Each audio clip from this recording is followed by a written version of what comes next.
You're listening to KWOU. Coming up next, the amazing, unbelievable adventures of Dr. Theophilius Crux, Ph.D., and his faithful companion Archibald, the Tasmanian emu. We're almost finished. Don't worry. You'll get through this. I know you can. Well, actually, I don't, but saying it makes me feel good, and that's got to count for something, right? Right?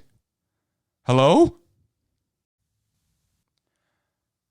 I told you I was going to break convention, didn't I? Here I am, going right into things. Our guest, prestigious. Our questions, prodigious. Our aim, sacrilegious. Dr. Hargreaves, how are you? Very good, thank you. Yeah, thank you. I personally am just so excited for you to be here. So It's my pleasure. Yeah. Dr. Who? What's your name again? Dr. Theophilius what? Oh, that's not me. That's the most important character of this show. Okay. But here, let me. Okay. But I digress. To begin with, what are your pronouns? What are your nouns? And what are your adjectives? My pronouns are he and him and her and she and their and they and them and it. Very well. What about your nouns? My favorite noun is billabong. My least favorite noun is institutionalization. And what about your adjectives? I'm not a big fan of adjectives, but I like the adjective rural. Rural. Because it sounds weird to say, and it's not a describing word in the traditional sense. So, as you know, I'm against parts of speech. So. Indeed. Give a brief description of who you are, what you do, and all of the cool things you have done, just for some context for the sake of the listener who doesn't know how important you are. Wow. Okay. Well, I was preparing a lecture today, and I realized that I was born in 1955, which is exactly the same year that Rosa Parks did her protest on the bus. So Wow. Within my lifetime, I have watched things go from what I thought would become better and better to now what I would say to be almost horribly worse in terms of race relations. And I just mark my birthday in that sort of way, just given current events. But I was born in Detroit. I grew up in Royal Oak, which is a suburb of Detroit. My mother grew up on 8 Mile Road, the famous 8 Mile Road of M&M. And then I came out to Oregon later on. I worked in Michigan. I worked in juvenile detention for a while. Then I did in Eugene. And then I came out and eventually decided I wanted to get a degree in linguistics and went to California and then ended up at Western about 20-odd years ago. I see. And so you teach linguistics, right? I do. I teach linguistics. Along the way, I've spent a lot of time living and going back and forth between Oregon and Nepal, Kathmandu, in the Kathmandu Valley, because I study the Newar language of Kathmandu. That's my primary area of research. I see. This next question is related to that. What is Nepal like subjectively? What feels different and what feels the same? Good question. Well, the first thing is that it's changed remarkably from when I first went there in 1984 to the last time I was there, which was in February, just as the pandemic was breaking out. It's modernized incredibly, and the feeling I had when I first went there, it did feel still like there was the city, and it was surrounded by rice paddy, and it was an old traditional city, architecture from, Middle Ages, of Nepal's Middle Ages, and beautiful temples, and there were no cars, very few cars. Now it's overrun with cars, traffic, pollution. It's sort of suffered the fate of many major cities around the world, but still it's a beautiful place. I absolutely love being there. It's a great joy to walk down the street and be able to just interact with people speaking Newari or Nepal Bhasa. It's a minority language. It's only spoken by a small group of people, but they happen to be the people who first founded the city. So if you go to the old parts of the city center, that's where I meet people who speak Newari. And it's just, again, a great joy to talk to people, old people their eyes will light up. They've never heard someone speak Newari before, and it just gives them great joy. And It's a great pleasure, actually. That's wonderful. In your opinion, which is it better to be described as, worldly or otherworldly? Oh Oh boy. So you really go in for these binaries then, don't you? Worldly and otherworldly. Can we be like multi-worldly or pan-worldly? I mean, come on here. Let's get out of this binary stuff, like Very well. multiverse, let's talk multiverses instead of multi-worldly. Multi-worldly. That's where I'll go. Alrighty. That question. The Queen of Faeries is sad that you forgot her as soon as you left the Fae realm. Do you want to go back? And if not, what do you have to say to the Queen? Oh, I would definitely want to go back. Yeah, definitely want to go back. I kind of hurt her feelings at the time, and I feel like I need to go back and, sort of make amends with her, because you don't want to be on the bad side of her. So I would certainly go back and apologize. That's fair. If aliens were to receive the contents of Voyager 1 and decide to send back a response, what would that look like? What was in Voyager 1 again? The Beatles and all that kind of stuff? Yeah. It was some sound recordings of a bunch of different languages and music and photos and sort of diagrams of how humans work. That's what I thought you meant. Yeah. It's hard to say. I think they would find the languages interesting. They probably would not like the musical taste. I don't remember what they sent, but I think the Beatles were in there. I don't know. Did they send any Coltrane or any Louis Armstrong? A lot of classical. I remember there was Johnny B. Good as well. Ooh, bad choices. Yeah, terrible choices. Yeah, some Bach, some classic, some really timeless classical like Bach. But then I'd also put in some Coltrane. Some amazing jazz which needs to be in there. Johnny B. Good. I mean, it was a bad idea at the time. Rock and roll, is sort of over and gone. So I wouldn't put it in today. You like jazz? I love jazz. Yeah, it's among many types of music, but jazz is one that just certain types of jazz. You just listen to it and you just think it's otherworldly. The minds and the talents that go into that. How do different languages talk about love, and what can that teach us oversaturated English speakers about it?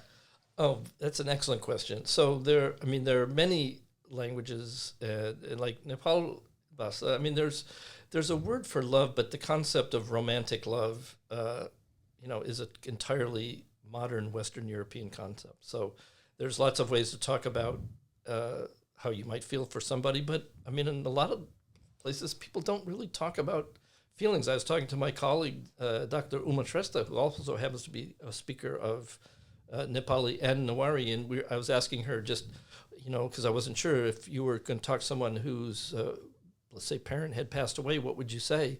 And her answer was, well, really, you wouldn't say anything. We don't talk about that. We would be a silent sort of acknowledgement, but you'd wait for them to talk, and you don't. So this obsession with talking about feelings is a particularly, I would say, sometimes annoying Western concept, or American. Fascinating. That said, I'll talk about my feelings all day if you want. Sure. Well, it's quite possible for you to annoy yourself. I do it every day. Yeah. So how long have you been writing? Writing. Fifth grade. 5 years old, I should say. Kindergarten. I probably learned my letters in kindergarten. So very well. I know that's not what you meant, but sure. I'm going to give you a hard time. It's a good point. Catherine Schmidt is very adamant about everybody is a writer, whether they know it or not. Yeah. Well, how long have you been creatively writing? It's another good question. I'd never really thought of myself as a creative writer. I've dabbled here and there. But it wasn't until I set aside the task of translating some poetry by a Newar writer. Mm-hmm. And that got me, I'd always read a lot of poetry, but it got me interested in, well, how am I going to do this? How am I going to find the right English equivalents for this sort of poetry in another language? So I started reading a lot of poetry all over the spectrum of English writing. And then that kind of got me, thinking about my own way of wanting to write. And so it's really only been about 10 years or so, 10, 15 years. What does inspiration feel like for you? It's changed over time. It used to be late at night, after whatever you've had to imbibe in one way or another, and your brain is just running all over the place, and you just can't wait to get your ideas out or sit down and like write a song or whatever. But nowadays it's the morning. It's get up, have your first couple cups of coffee, and then you've got a window 2-3 hours where your brain can latch on things and focus, and that's where I just find the place to write. We talked a little bit about this before the broadcast, but what kind of music do you listen to? Well, I listen to a lot of different kinds, but currently I've been really enjoying bluegrass music. I play bluegrass with friends, and contemporary traditional bluegrass. I know it's a little odd, but I just love that style of music. I love there's a sort of a participatory culture that goes with playing bluegrass, where it's not just listening. People get together at festivals and jams, and it's the kind of music you can play in your living room or on your porch. You don't need to drag lots of gear or all this sort of techie stuff. It's a real down-home kind of music, and I love playing that. But I've listened to a lot. I used to be into Hawaiian steel guitar music for a while. I mean, I've been all over the place. So Sure. Given the fact that the radius of the sun is 432,690 miles across, what did you have for breakfast this morning? I had granola and oat milk. Nice. The squirrels saw what you did. You thought you could hide, but they're coming for you. What are you going to do? Feed them peanuts like I do every morning. Throw peanuts out on the front steps, and the squirrels and the jays and the crows come. And they thank us, my partner and I, they thank us for the offering, and they wish us well, and then they come back the next day and we do the same thing. So. How quaint. I often get bogged down in the weeds of the literal interpretation of what people are saying rather than what they mean. This makes for fun writing, but bad conversation. How do you, as a linguist, mediate between your capacity for analysis and the necessity of communicating normally and in a congenial fashion? That's a good question. Also, I mean, I'm a human being, so I just go for what's the moment, what's the context, who are the people, what do I want to express, how do I feel, how do I want the other person to feel. That's what human beings do. I mean, if I want to step back and analyze as a linguist, then that's a different kind of activity. But a lot of linguists are really not much fun to hang out with because they are always doing what you're talking about. They'll sort of interrupt you and say, oh, yeah, no, what about this and this and this? And it's like, oh, you pronounce it like this, but, in Texas, they say it this. I was like, kind of like, shut the f*** up. Let's talk. Let's just be human beings. But I love analytical frameworks in the right context. Can I say that word on there? I can just censor it out. You're fine. Yeah. Okay. If you could have one superpower, what would it be? Wow. The ability to improvise on a musical instrument. Oh, no way. In the moment, to express whatever it is I'm feeling, and in the context of playing with other people. That's so crazy. My father said that as well. Wow. Yeah, he said, I just want to play instruments well. Wow. It's very sort of a realistic take. Well, let me ask you, what instruments do your father play? What is? He plays guitar mostly, and then piano upon occasion. Okay. Yeah. Well, what style of guitar? Kind of like mostly acoustic. Folk-oriented? Yeah, folk-oriented for sure. Americana kind of stuff? Yeah. I grew up listening to bluegrass, so I have... Oh, you did? Yeah. Oh, wow. Okay, I'm sorry to hear that. That probably tainted you as a young person, Well, it's so interesting. My current musical tastes are sort of drawn to the avant-garde side of things, a lot of electronica and things. Okay. So it's really weird to have your roots in roots music and then your current interests in the pushing the boundaries of what music can mean. Yeah. I feel like there's some sort of middle ground that I could reach creatively, but I haven't synthesized it yet. Uh-huh. Okay. What's a word or phrase in Nwari that doesn't really translate well into English? Oh, yeah, that's maku is I've written a poem about that, or slightly. Maku is the name of a taste. Okay, and when we would be eating something like like soybeans, like a kind of soybean that you might have while you're having drinks, and you kind of chew on it, and people, they'd say, "Oh, yoko maku," meaning it's really maku sichon, means wow, this is great, this is maku, and I thought I tried to figure out what it meant. Was it like salty or what? And then later on, it turns out bread can be maku, and then even milk. And then later, my friend said avocado. Who'd been to California or been to Texas? He says, "Oh yeah, avocado." And then another one said, "This is pudding that can be maku." For the life of me, I could never really figure out what it means. So there's no English equivalent for it. It's something like that kind of pasty, gooey, salty, savory feeling that you get in your mouth after you've chewed bread for a while, but before you swallow it. And but it's kind of like savory, oily, salty, bready, gooey. I mean, there's no single word to translate it in English. Oh, that's very interesting. What goes through your mind in the translation process?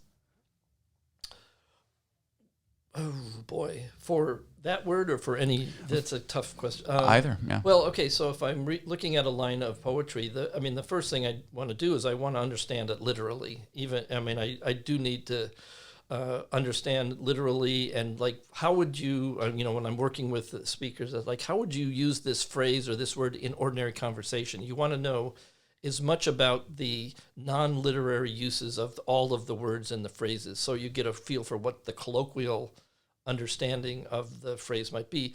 Then you start to think about it as a sort of an image or a metaphor or as a literary line, and then you have to start thinking about, well, what would be the English equivalent, and and then you look at, well, is this a line that has some kind of metrical or rhyme component, and is that going to be able to translate into English? Usually not. I don't, even if it rhymes in the first language, it's pretty hard to make it rhyme in English, because rhymed English sounds old and archaic and silly, like children's, and of course that's not what the original sounds like. Right.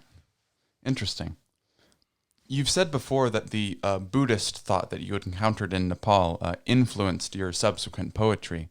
Elaborate on that, and then imagine what your poetry might have been like had you not gone to Nepal. What do you feel like you would have to say?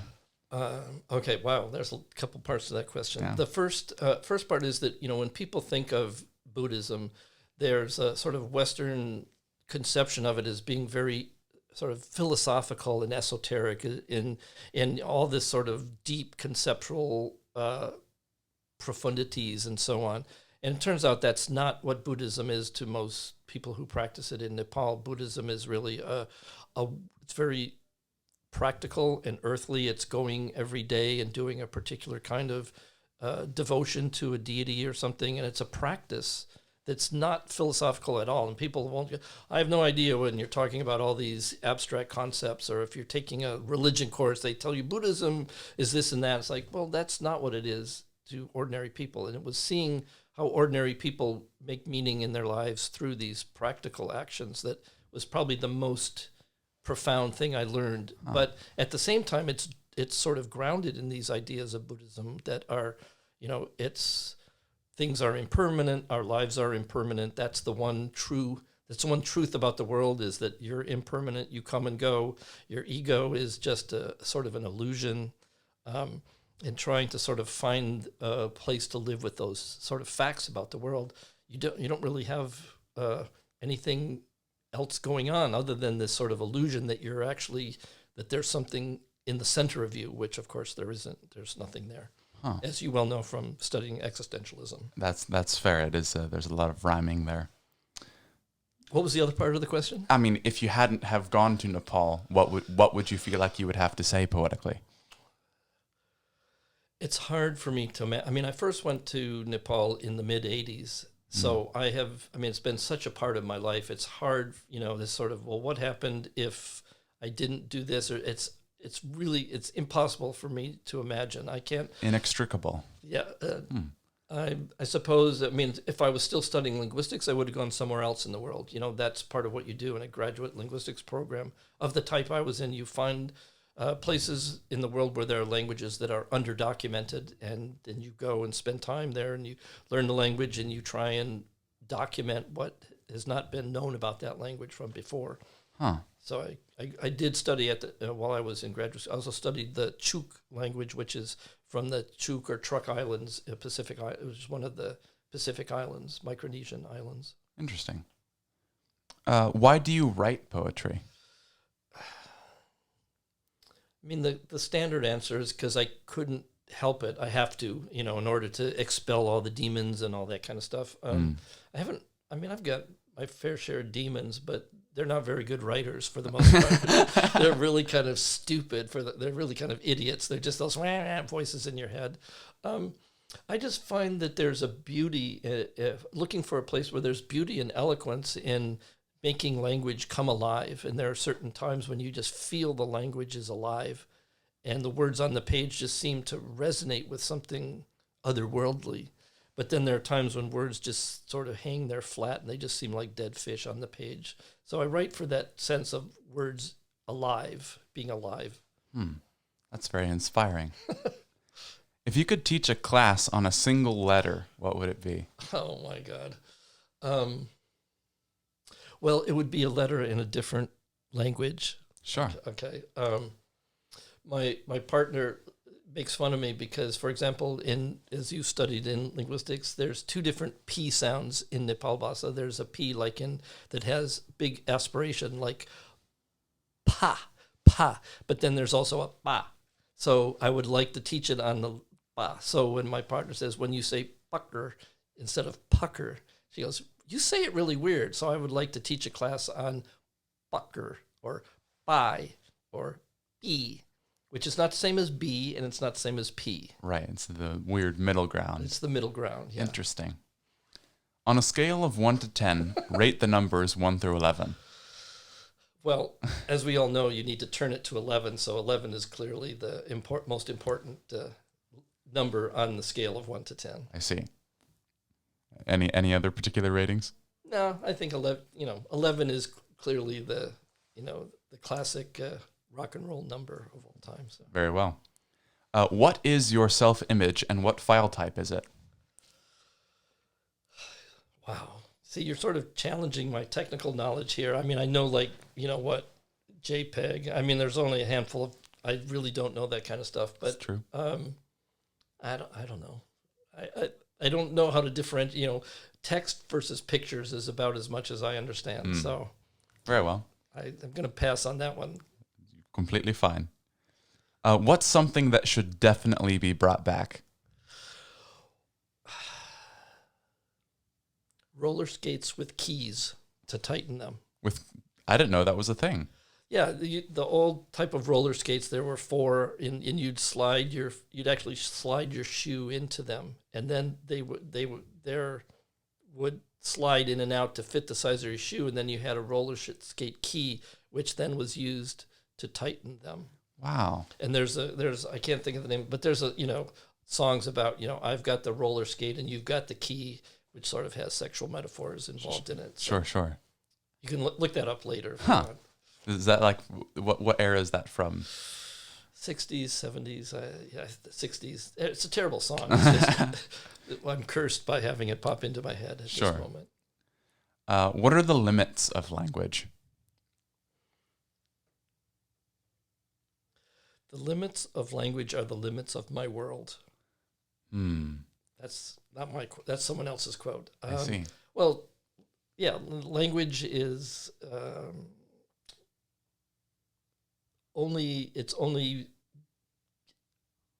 it's a finite set of words. It's a finite set of concepts, but obviously our experiences in the world are outside those boundaries. So there are a lot of things that you can't put in a single word, but you could certainly paraphrase them. That's for the most part. But then, how do you express the idea of, standing before a supreme being in terror and awe, right, and extreme joy all at the same time?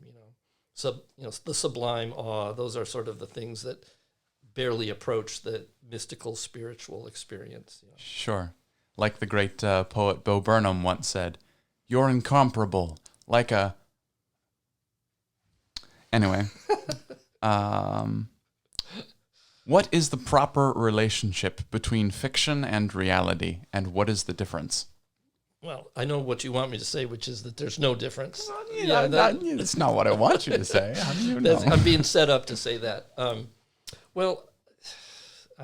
Sometimes I'm a big fan of reality, actually.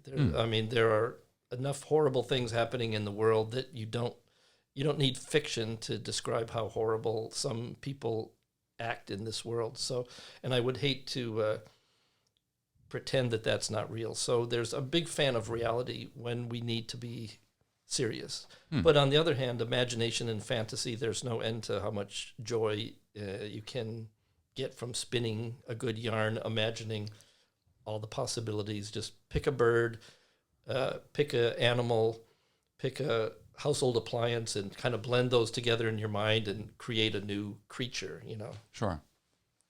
Huh. Go ahead. Give that a try. I'm okay.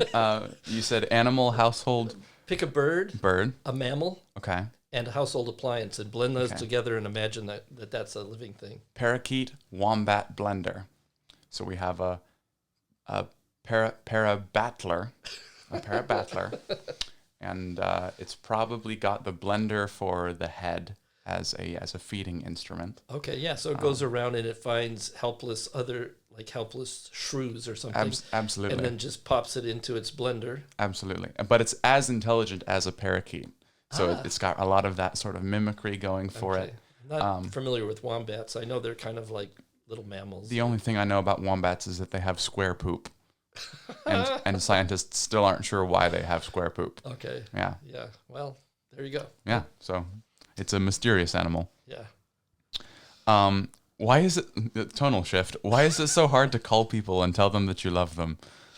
Well, because it would be stupid to call them on the phone. It'd make more sense to go say face to face, and so it's easy to say face to face.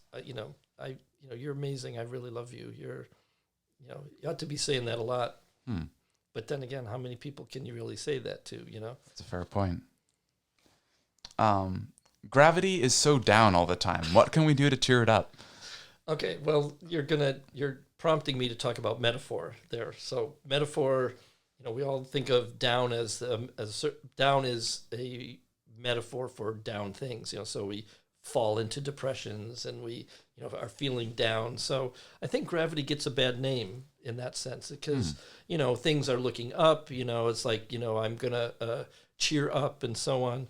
But that's all metaphor. There's really no up and down. I mean. The coolest thing is these globes that have North America on the bottom and South America on the top. Of course, they're not North America and South America anymore. And it's like, in space, there is no North and South. So up and down are overrated or gravity's overrated in that sense. Interesting. Is space-time fabric machine washable? Well, I prefer washing by hand because it's better for the environment. Fair. Are you a dog person or a cat person? Well, I used to think I was a dog person, but I have recently been adopted by a cat, a local cat who was abandoned by previous owners and came to our house and sort of endeared him to us. And he is now he's the coolest cat animal ever. And so I would say I'm pretty, bi when it comes to that. Non-binary once more. Non-binary cat dog person. Yeah. And finally, is it possible to unbelieve something once you have believed it? And if so, do you find this show unbelievable? Well, if you want me to sort of like forget this experience as soon as I walk out the door, I'm not sure if I should say that that will be easy or hard for me. But I think it's important to unbelieve things. There's a lot of things that we thought or might have thought to be true and turn out not to be. It's pretty important to learn how to unbelieve. But the show itself is quite enjoyable, and I'm a big fan of nonsense and free association. So I appreciate what you're doing here, I should say. Very well. And now, poetry by Dr. David Hargreaves. Okay. All right, so this poem, it comes from my book, Running Out of Words for Afterwards, which I just published last October. So this poem comes in 4 parts, and since we're talking a lot of nonsense today, there's a lot of nonsense in this poem, but I think there's more than that. So there's going to be 4 sections. The first section, or before we begin the first section, there's a quote by the Nepal poet that I translated, and the poem is called Awe is Real, which, since we talked about awe being this sort of inexpressible feeling of joy and terror all at the same time. And so this poem is Awe is Real. And the quote is, I respond silently, mouth open wide, wide as a bowl of yogurt, freshly solidified. And the quote is Durgalal Shrestha. So part one, McGuffey's Reader. Now, just to backstory, McGuffey's Reader was one of the first reading instructional books from the late 19th century. So, all right. And it begins with the reader begins with this kind of language. The man, a pen. The man has a pen. Okay, the poem. Awe overwhelms me, suddenly, gape-mouthed, knee-deep in weeds, my heart a rhythmic with the secret code of winter rain, dots and dashes on my yellow slicker means something different to each. So I pull back my hood, look around, have the foggiest ideas surrounded by nuclear age concrete bunkers, cracks alive with fluorescent green moss. Glancing down, my galoshes are still unbuckled. Now let's check your reading comprehension. What's a slicker? What's a galosh? Part 2, corn dogs. So the quote here is, impaled on sticks and dipped in batter, and that's a quote from the abstract for the patent from the person who invented corn dogs. From the privileged view of the shampooed county fair blue ribbon goat, nose poking through the slats, the two of us smell like sex, each holding our pink hornet's nest of cotton candy as we tease off synonyms for fear, reverence, wonder, desire, all swirled into awe, the kind philosophers call the sublime to wafer on each other's tongue. Part 3, Voting Rights Act. And the quote here comes from the so-called literacy test that they used to give back in Alabama. So here's the question, if you wanted to vote. At what time of day on January 20, each 4 years, does the term of the President of the United States end? So if you're black and they give you that question, of course, then that prevents you from voting. So, Voting Rights Act. Awe with neither beauty nor truth is terror. Suddenly I remember why I'm in line, following arrows chalked on cement, what's left of the esplanade, cracked pavement overgrown with milkweed thistle, cotton loose in the wind. I roll back my eyes, try to recall companionship and broken bread. The morning after, awful dread, tossed on my doorstep, hand-torn clouds, ragged skies, another squall of news. Okay. Part 4, Oldies Station. The quote here is from an old English ballad. It's an old song, or old English mariner song. It goes, we be three poor mariners, newly come from the seas. We spend our lives in jeopardy while others live at ease. Okay. Oldies Station. Awe will appear as unintended agency. Say the ocean, between my ears, a playlist, algorithm, random as sand fleas dancing on crab shells gleaned by gulls. Meanwhile, gale force winds flatten the dune grass, sending skittish birds to shelter in coastal groves of gnarled Sitka spruce, bent in awe of the offshore will. Listen, another white-crowned sparrow rewinds that same old cassette. We will return to the story, unembellished and vulnerable in its pre-penultimate day after the break. You're listening to KWOU.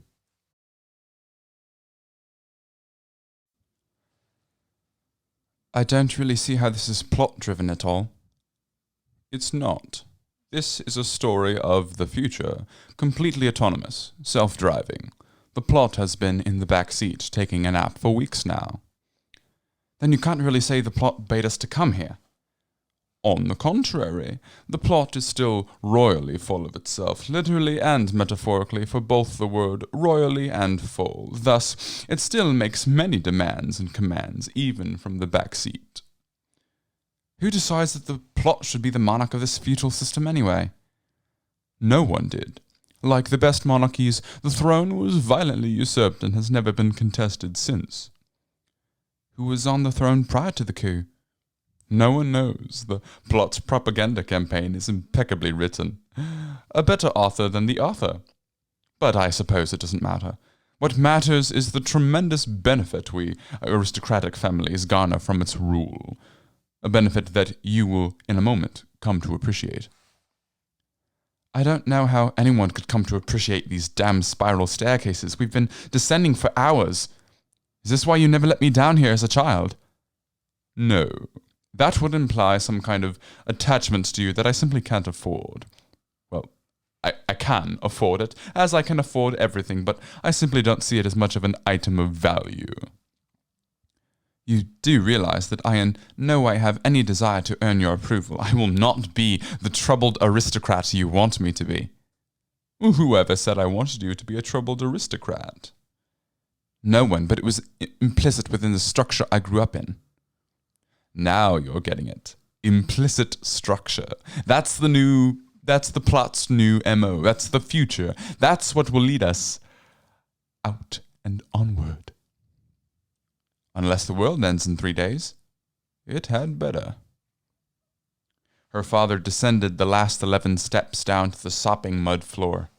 It was freezing in here, so far from the warmth of lush setting description as to leach the adjectives right out of the subjects they describe. Here we are, at the threshold. There was a door. There always is. It would be more dramatic, but they're so far removed from the embellishments of the author. They had plunged into that fundamental cake, that spongy basic material of the world that gums up the gears of the creative process. Good thing, too. For if the vigorous eye of the author were to turn upon this alcove here beneath it all, the effects would be permanently damaging to writer and reader alike.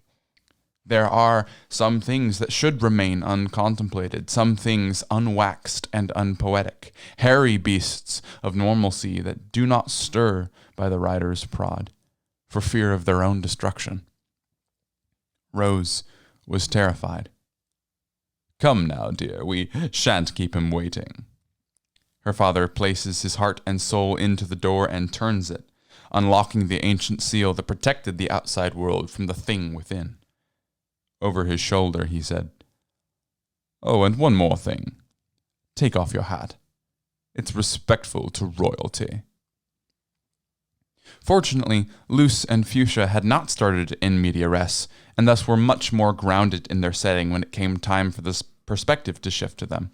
They, being sensible adults, had called it quits for the day sometime around 10 o'clock, found an affordable inn to stay at for the night, split the cost between them, and got some rest for the next day's bout of soul-searching via soundbite. Luce woke the next morning, quite content with the sunrise of the world's third-to-last day, and gazed fondly out towards the void, hoping that he could do right by John Lennon before too long. Fuchsia, too, awoke later in the day than usual. As a still inexperienced vampire, she hadn't quite nailed down the new sleep schedule. In any case, though her morning routine was quite similar to Luce's, involving yogurt-covered pretzels, a paperback novel, and alphabetizing the furniture, she was not content, like Luce. Though her setting was grounded and her narration linear, her conflict was still ambiguous, and she wished it could have been more clearly defined. She hoped with blind passion that this soundbite of auspiciously crunching gravel could provide some clarity for her. Having both prepared for the day, they met in the small cafeteria where the continental breakfast was being served. They didn't say much to each other, but what was said was small dollops of sweet everyday sentiments. They both knew on a level not too far down from their surface thoughts that, now at the end of things, they had grown to care for each other, just a little bit, like all those green-minded utopianists would hope would result from the end of the world. They were a picture of the good of humanity, sat at the breakfast table. Did you sleep well? A scoop of granola. Yeah, as best I could. They have nice pillows here.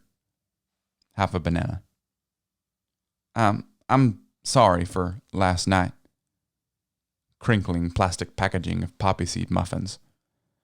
Oh, it's all right. I understand. You're fishing. Bitter, bitter Dixie cup coffee. I suppose you're right. How come you've been so right lately? Discarded orange peel. I don't know, to be honest. I think it might just be another character oscillation. You know, a little bit this way, then fall into the void, so a little bit that way, and then get reborn, then have a friend fall in. You know, it's what it is. Salt on a boiled egg. Wait, you had a friend fall into the void? That's kind of big news. The snap of a celery stick. Yeah, I guess I wanted it to feel more personal and motivating and narratively significant by keeping it to myself. Opening it up to other people would mean the commonplace task of, I don't know, grieving like a normal person. A cold glass of water. I could grieve with you if you'd like. The folks around them felt his grief and paused in their munching and offered up a silent prayer. An old lady even came up and patted him on the shoulder. Luce didn't want to feel sad anymore, but in that moment he believed that wasn't his responsibility. Fuchsia held his hand, the lady held his shoulder, and the inn held the breakfast. And he wept. No, no, no, no, that makes me want to throw up.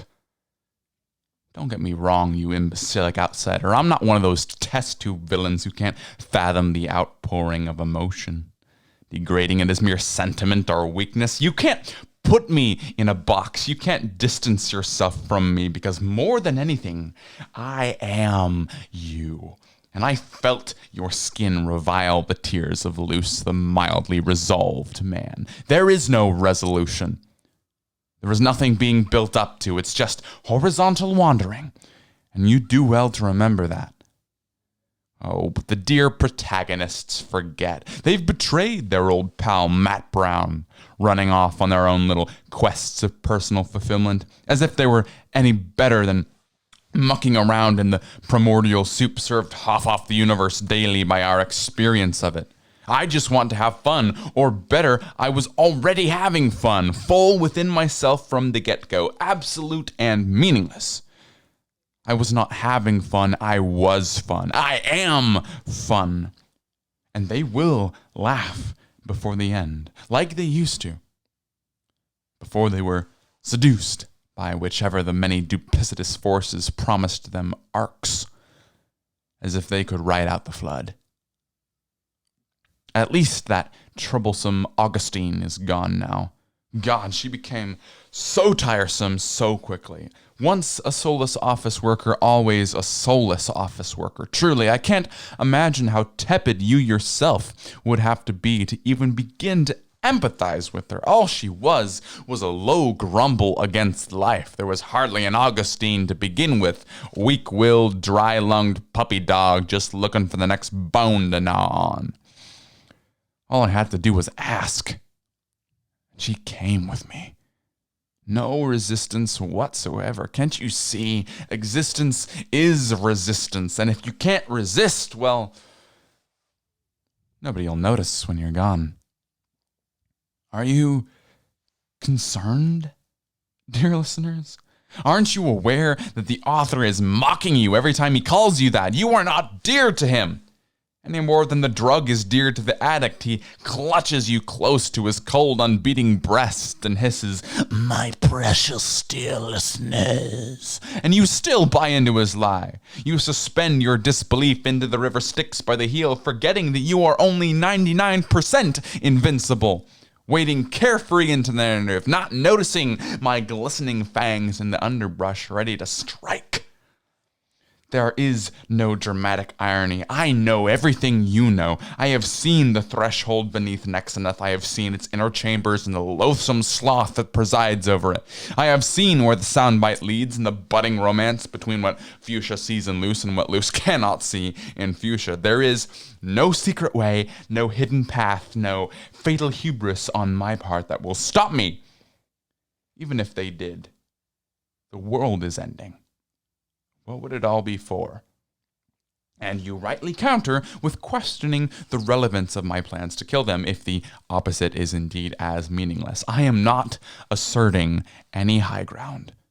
It is meaningless. That's the whole point. The three of them have deluded themselves into thinking that they can construct a story for themselves anyhow. But I will show them that it's simply the biggest kid on the playground. And no, there was no meta-narrative here. This is not a fight between existentialism and nihilism. It's not a fight between the creative impulse and the destructive impulse. God knows it's not a fight between good and evil. It's just a fight. The clacking of billiard balls, the slam of brakes, the grinding screech at the universe as it smashes its incongruent bits into each other in autoerotic ecstasy. It's sound and fury. That's what you wanted, right? Or did you want this poem? Come tour the complex of my complexes. It says, complex is my complexion. That is to say, it's a convent, a callback to convention, not culinary confection. See, you're the sweet one. All I can give you is bitterness. If life gave me lemons, I'd eat one, though it's hit or miss.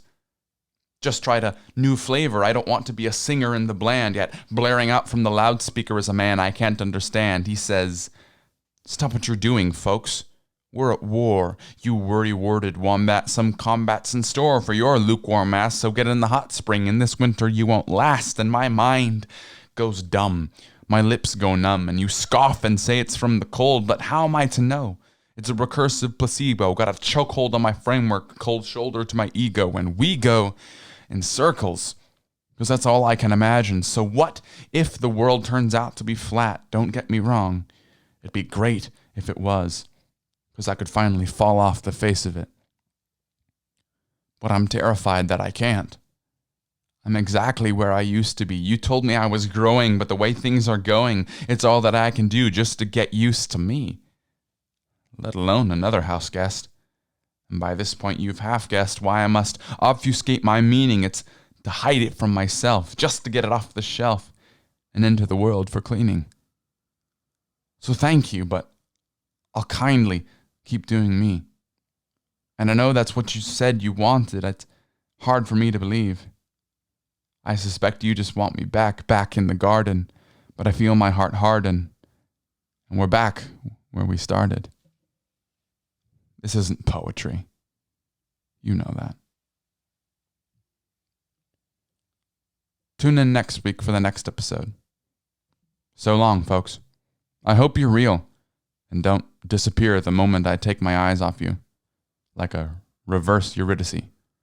But regardless of who you are, if you are at all, I'm Jasper Beck, and this is The Amazing, Unbelievable Adventures of Dr. Theophilius Crux, Ph.D., and his faithful companion Archibald the Tasmanian Emu. You're listening to KWOU.